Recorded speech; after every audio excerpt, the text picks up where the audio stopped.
Recently released Indian movie called Indian 2 has received mixed response at the box office. However, there's one interesting aspect of this movie, the art of Marmakala, which has captivated everyone. Did you know that Marmakala is part of ancient Indian martial arts called Kalaripayattu? It is one of the oldest fighting systems in existence. Did you also know that Kalaripayattu has inspired and shaped the now world-renowned Kung Fu? Originated in the southern part of India, this art has found its way all the way to China. How did this happen?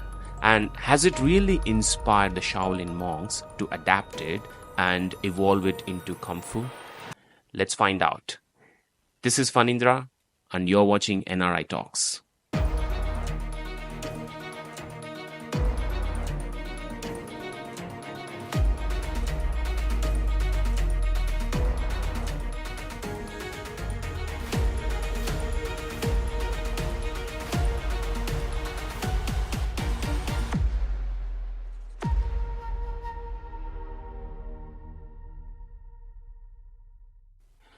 Kalaripayattu is traditionally linked to Lord Parasurama, an incarnation of Lord Vishnu as per Hindu religion.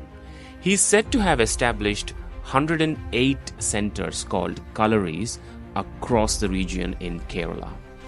The number 108 is often cited with religious significance in Hinduism. We will come to that little later and understand how it is linked to Marmakala. Since its inception, it has been passed down through generations and has become part of daily life of many Indians. Kalaripayattu training is divided into several stages, each stage focusing on a specific aspect. First, we have Metari, it's also called body conditioning.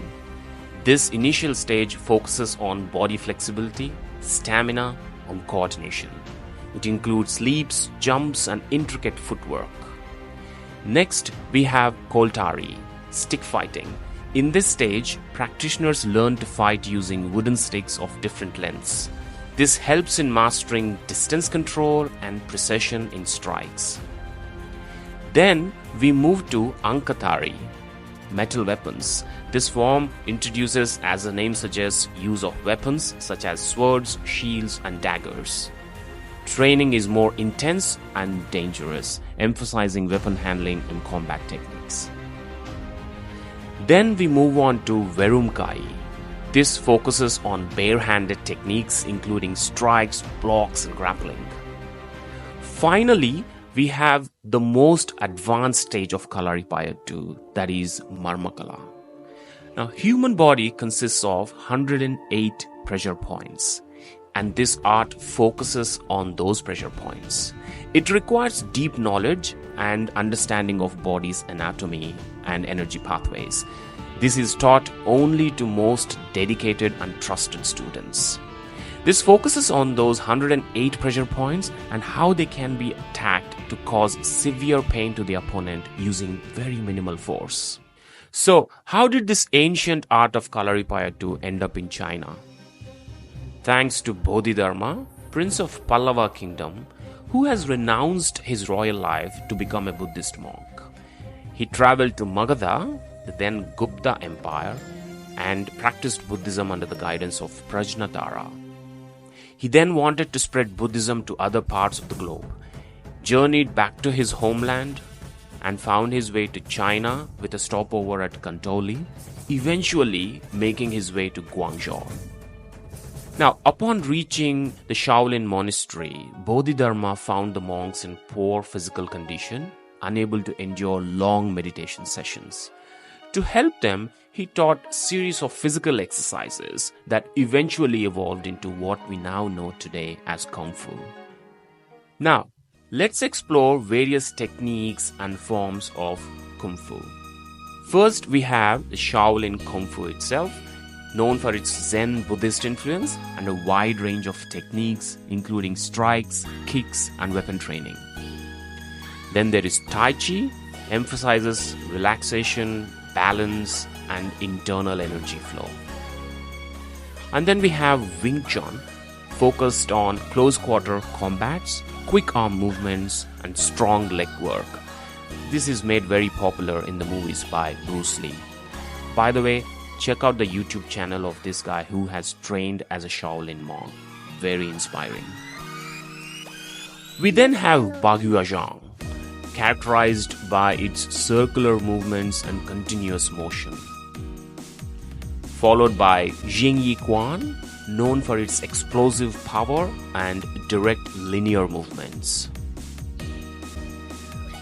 We then have Hunga, features strong stances and very powerful hand techniques. Lastly, we have Praying Mantis, combines speed and precision with hooking and trapping techniques. Now, these styles and techniques may vary slightly, and there are also different styles within each form. This brings us to the question, has Bodhidharma really taught Kalaripayattu to Shaolin monks, which later evolved into Kung Fu? Deeper research into this shows some critical information.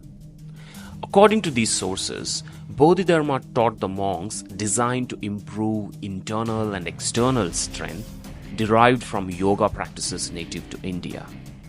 His teachings are based on the movements of 18 different animals to help Shaolin monks defend themselves. Over the time, Shaolin monks blended these movements with their own fighting techniques, which evolved into martial arts.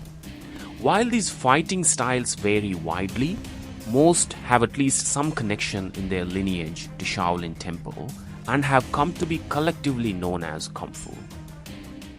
Now, if we reserve this argument if Kalaripayattu has actually influenced Shaolin monks, the fact is Kung Fu flourished across many regions in China, eventually gained global popularity by evolving into different styles and becoming a staple in pop culture. On the other hand, unfortunately, Kalaripayattu faced significant challenges during the British era. The British imposed strict bans on the practice of traditional martial arts, fearing its potential to incite rebellion. This suppression led to the closure of many training grounds and decline of Kalaripayattu. As a result, many prominent teachers were unable to pass on their knowledge to the next generation. It has caused the art to nearly vanish. It only began to revive in the 20th century thanks to some movies and documentaries which showcased this art. During my research, I have come across several online platforms and YouTube channels that still teach this art to keep it alive. I would leave the links in the description for your reference.